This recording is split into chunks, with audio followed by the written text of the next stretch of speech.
제가 초등학교 다닐 때만 하더라도 친구들과 놀다 겁을 주는 말로 단감동 보내본다 라는 말을 하곤 했습니다. 그 당시엔 그 말의 뜻을 몰랐습니다. 철이 든 후에야 알았는데 오래전부터 단감동에는 화장터가 있었습니다. 1995년 영락공원에서 화장을 할 때까지 단감동에서 화장을 했는데 그 화장장으로 보낸다는 말을 했으니 상대가 기분 나쁠 말이었던 것이죠. 시체를 불태우면 아무래도 연기나 냄새 혹은 느낌이 좋을 수가 없지 않겠습니까? 제가 그 말을 했을 때에 그 말을 들은 친구들이 더 화를 냈던 기억이 납니다. 이처럼 어떤 특정한 장소는 특정한 의미를 담고 있습니다. 이스라엘 백성들에게는 흰놈의 아들의 골짜기가 바로 그러한 장소였습니다. 이곳은 예루살렘 남쪽 아래에 위치했던 쓰레기 소각장이었는데 지금도 그렇지만 쓰레기 소각장은 불결할 뿐만 아니라 쓸만한 것이 없는 장소입니다. 하나님은 예레미야 선자를 바로 그 흰놈의 골짜기로 보내셔서 말씀을 전하게 하셨습니다. 이것은 당시 이스라엘이 얼마나 형편없는 존재였는가를 상징적으로 보여주고 있습니다. 지난 말씀인 18장에서 토기장의 비유를 말씀하신 하나님께서 19장에서는 토기장의 집에서 옹기를 하나 사서 흰놈의 골짜기로 가라고 하셨습니다. 2절을 보시면 하시드 문이라는 말이 나오는데 하시드가 옹기라는 뜻이니 흰놈의 골짜기 위치가 옹기전과 근접했던 것 같습니다.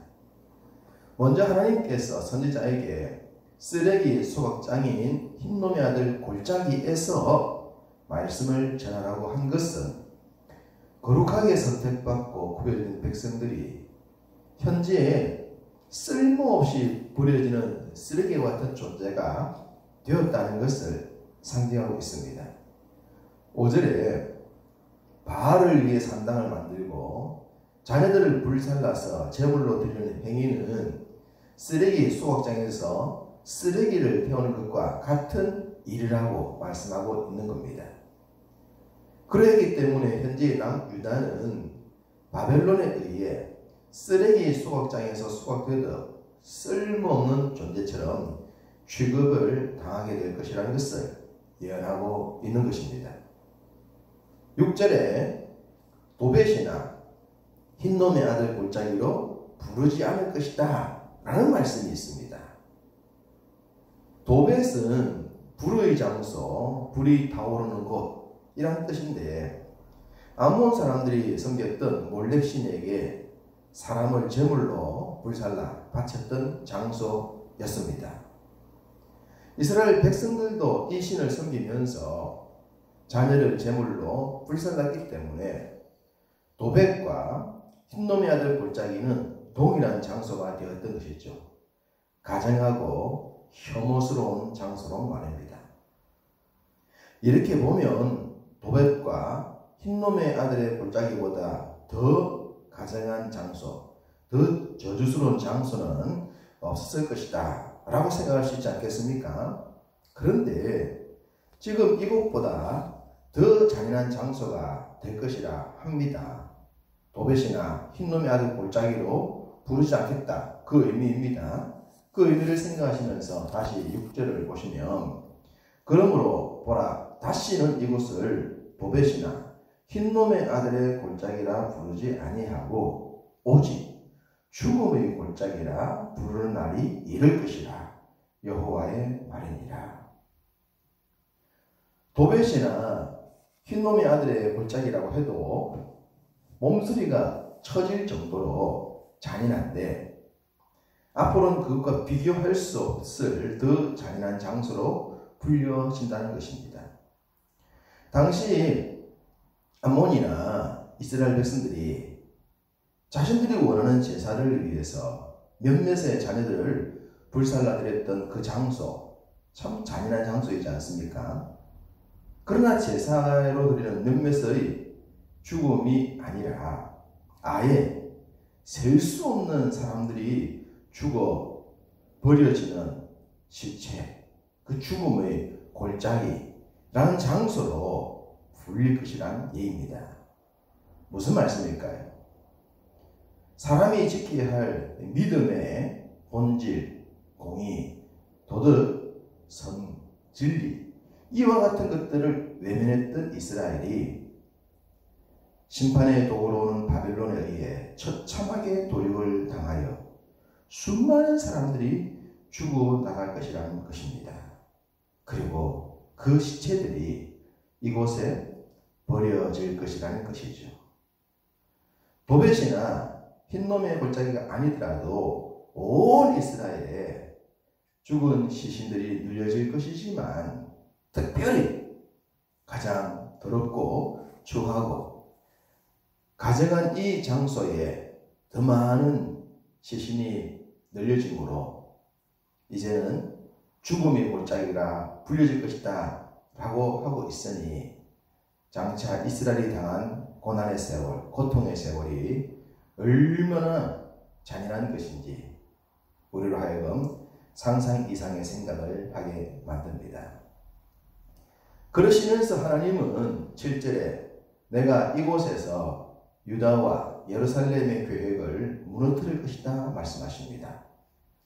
유다와 예루살렘의 계획, 크게 두 가지 의미로 해석할 수가 있겠습니다. 먼저는 이스라엘 백성들이 듣기 싫어하는 예언만 했던 예레미야를 죽이려고 했던 유대 백성들의 계획을 무너뜨릴 것이다 라는 뜻으로도 생각할 수 있습니다. 충분히 이해되지 않습니까?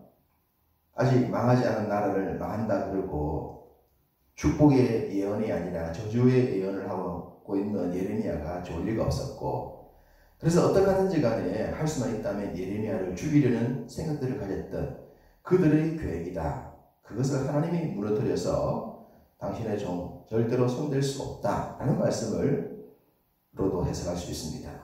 두 번째로는 유다와 예루살렘을 통해 하나님 나라 확장과 세상 구원을 위한 하나님의 계획을 잠시 멈추시겠다라는 뜻도 되겠습니다.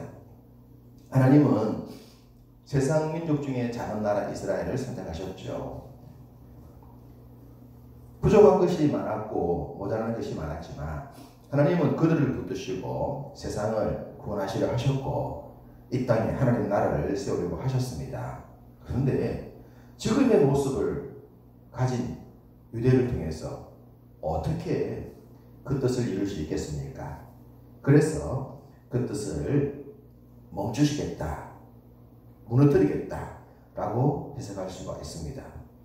어떤 것이 되었든지 간에 이제는 더 이상 유다와 예루살렘은 하나님의 관심에서 벗어나고 말았다는 것으로 해석할 수가 있습니다. 하나님과 무관한 땅이 되었다는 말씀이죠. 서두에 하나님은 선지자에게 옹이를 하나 사서 흰놈의 골짜기로 가라고 하지 않았습니까? 10절을 보시면 너는 함께 가는 자의 목전에서 그 옹기를 깨트리라 말씀하십니다. 옹기 그릇은 깨어지면 쓸모없게 됩니다. 고친다고 해도 원래의 그릇으로 돌아갈 수는 없는 것입니다. 하나님은 현재 남유다를 옹기 그릇으로 비유하고 계시죠. 그러시면서 방금까지 말짱했지만 이렇게 깨어져서 쓸모없는 그릇처럼 될 것이다. 이 말씀을 하고 있는 겁니다. 선지자가 이렇게 반복하여 그들의 불행한 미래를 예언하고 예언했습니다. 그렇다면 잠깐만이라도 정신을 차리고 관심을 가져주면 얼마나 좋겠습니까? 아무리 배도한 주의 백성들이라고 하더라도 그들을 향한 징벌의 메시지가 선지자에게서 그렇게 나온다면 말입니다. 또한 선지자 입장에서도 그러한 백성들을 향해 저주스러운 예언을 반복 전한다는 것이 좋을 리가 있겠습니까? 그러니 주의 종의 마음을 조금이라도 이해하고 관심을 가졌다면 잠시라도 정신을 차릴 수는 있었을 텐데 정말 불행하게도 그들은 그러지 못했습니다. 그렇기 때문에 선자의 마음은 더 아팠을 것이고 제발 좀 한 번만이라도 귀를 기울여 달라는 마음으로 외쳤고 기도했던 것입니다. 마지막 15절을 보시면 만군의 여호와 이스라엘의 하나님께서 이와 같이 말씀하시되 보라 내가 이 성읍에 대하여 선언한 모든 재앙을 이 성읍과 그 모든 촌락에 내리리니 이는 그들의 목을 곧게 하여 내 말을 듣지 아니함이라 하시니라. 무슨 의미입니까? 간단하게 정리하면 제발 좀 들어주라. 제발 좀 정신 차렸으면 좋겠다.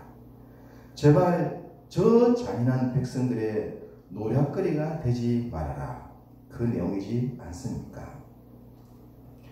지금부터 2600년 전 선지자의 이런 간절한 외침은 이 시대를 향한 우리를 향한 외침이 될 수 있습니다. 주의 말씀은 언제나 변함없이 우리에게 전해집니다.